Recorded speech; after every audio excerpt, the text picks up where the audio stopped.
જોવા જવાયનું રૂપ તમે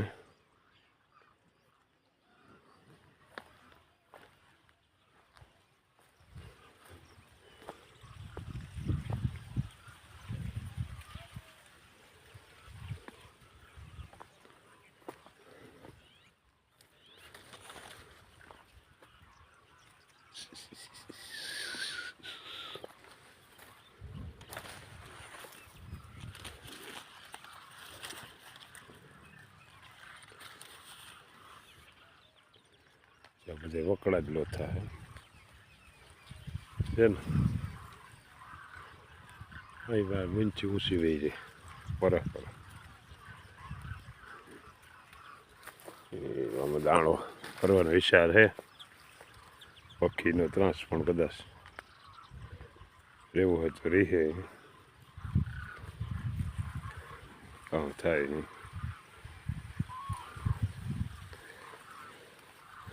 હાલો આમાંથી ને આપણે એક સમજવા જેવી વાત છે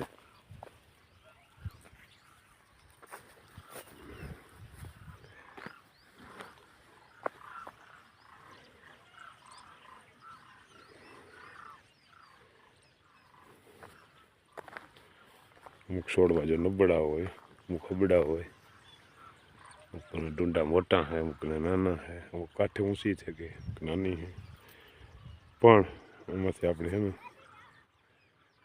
કામ કીએ કામ સમજવાનું હોય ને જો અટાણ લીલી સમ છે પણ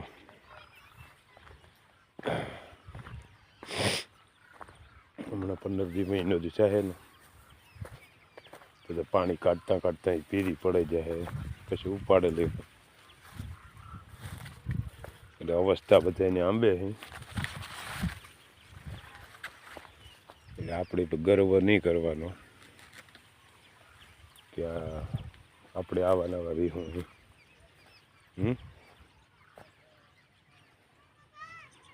આમાંથી સમજવા જોઈએ ને અટાણ જોવા લ્યો તમે આપણે થાય મજા આવે ઘડીક બેસીએ 15 દી કે 20 દી પછી આદમીએ જવાય છે પીરી થાય હાડમાં થાય એટલે મારો કહેવાનો હેતુ એ છે કે જે આજે જવાય નાના મોટી હોય કે નીકળે કોઈ કાઠ છોડવો કોઈ નાનો રેગો હોય બરાબર તો આપણે માણસમાં એવું જ છે મારો કહેવાનો મિનિમમ એવો છે કે ભાઈ કદાચ કોઈ આપણા કુટુંબમાં એવો નબળો માણસ હોય તો એને તમારે છે ને આની ફૂગને એવો પ્રશ્ન કોઈ દી નહીં કરવાનો કારણ કે એ તો એક તો એના ઓલામાં જતો હોય ને પછી આપણે અમે જોયા એ કેસ તમને હું બતાવવા કે ભાઈ 5-5 7-8 જણા થઈને પછી એને કંઈ બેહવા નહોતી એટલે કોઈની દુઃખ પૂગે ને એવું ન કરું પ્લીઝ ભાઈ તમારાથી દેવાય તો એને દીજો તમારાથી એને રૂંગા લોવાય તો લૂજો એ હું નથી કહેતો કે તમે લીવો લૂ હોય આપણી ફરજ છે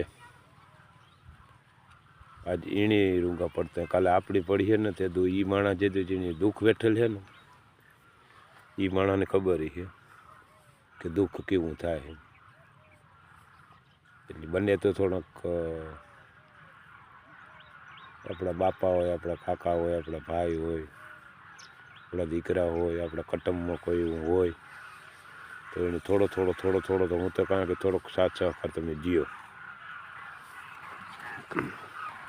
એને તમે ઠેકડી કરે અને તમે અને હકીકત મારું જે કહેવાનું છે કે ગમે એ જે બદનામ કરે ને આપણા ઘરના જ કરે ગમે નહીં હોય ઓલું હોય એકનું નથી કહેતો એમાં બધાય આવે છે શરૂઆત ક્યાંથી થાય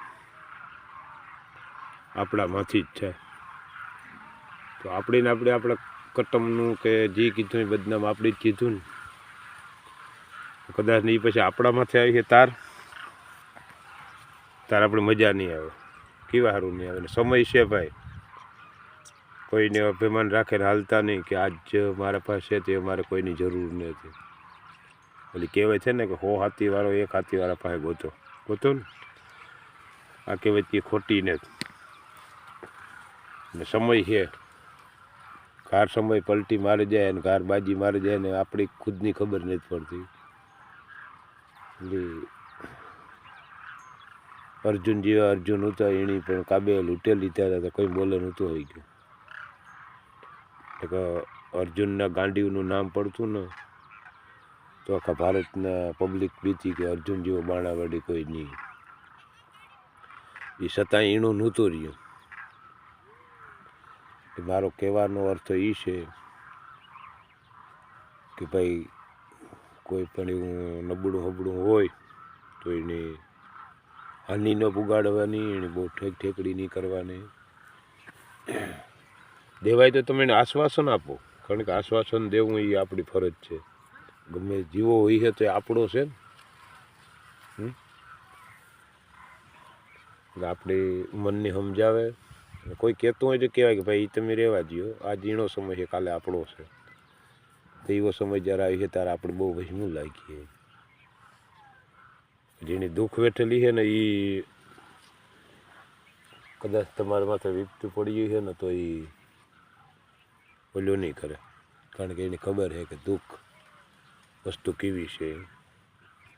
ને બાકી તો જ્યાં દુઃખ સુખનો જ્યાં સંસાર છે, કોઈને સુખ મળે, કોઈને દુઃખ મળે, કોઈને પહેલાં સુખ મળે, કોઈને પહેલાં દુઃખ મળે, એ તો હાલવાનું જ છે. પણ મારું કહેવાનું એટલું જ છે કે હોય માણા પાસે હોય ને, સાંભળ્યું તમે કહી કે ભાઈ આ કૂતરા મીંદડા બળદ ભી એને 1 ટકનું ખાવાનું જડે ગયું, વાત થઈ પૂરી. એ ગમે એવા માકોલિયા મારતા ને તમે મોકરું કરો મૂકો પાછું ફીરે ખીલે આવે. આપણી જે કીવા છે કે આપણે પાછા ને જ મળતા ખીલે, કે ખીલે પાછું મળે જવાની જરૂર છે. પણ આપણે છે ને સમજાતું નથી. એટલે આવી ઝીણી ઝીણી વાતોમાં બહુ સમજા જેવું છે. ઝીણી ઝીણી વાતોમાંથી કોઈની કોકને આશ્વાસન મળે છે, કોકને આશીર્વાદ લ્યો,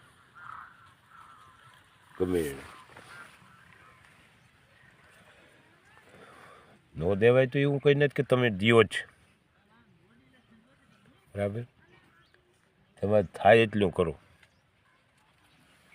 કુદરતી તમને જેટલું આપ્યું હોય એટલું આપો.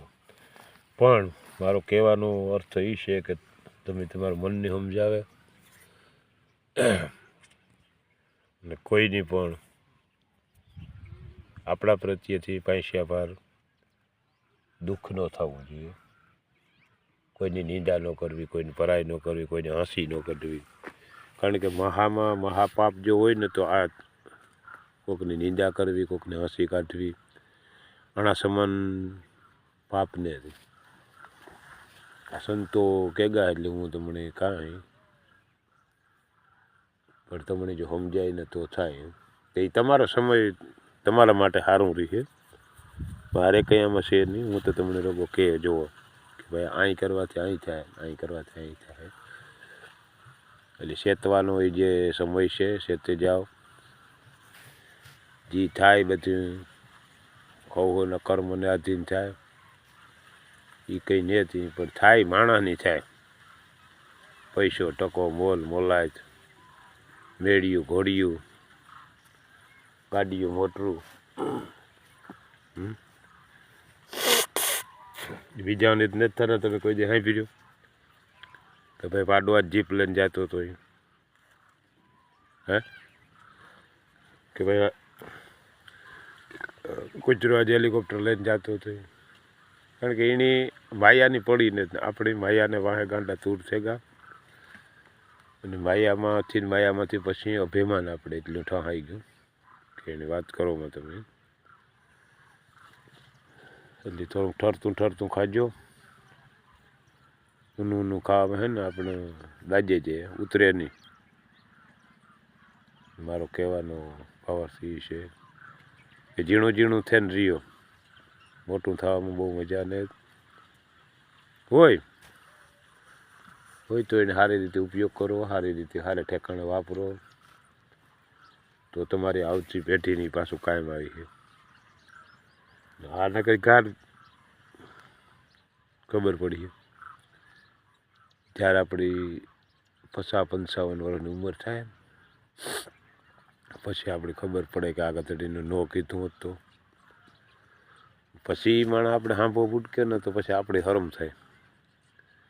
આ માણસને તો મેં આજ સુધી હાંસી કીધી, ફલાણું કીધું, ઢીકણું કીધું, તો એ માણસ તમને રામ રામીથી નહીં જાય, તેમને નહીં ખેલી જાય, ભલે તમે જે કીધો હોય.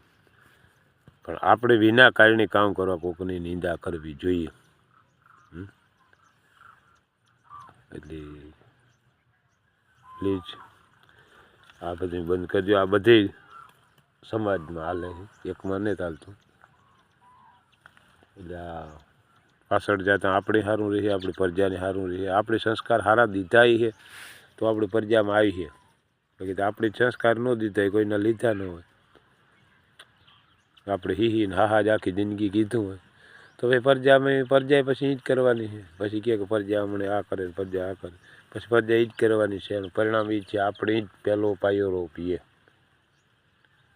એમાં બે મત નથી. પ્રજાનો પછી રોગ અબજા દઈએ, શરૂઆત આપણી જ કરીએ. એટલે આવું તમે કામ કરતા રહીજો. જય ગુરુદેવ, જય મા કુળદેવી, જય નાથા ભગત.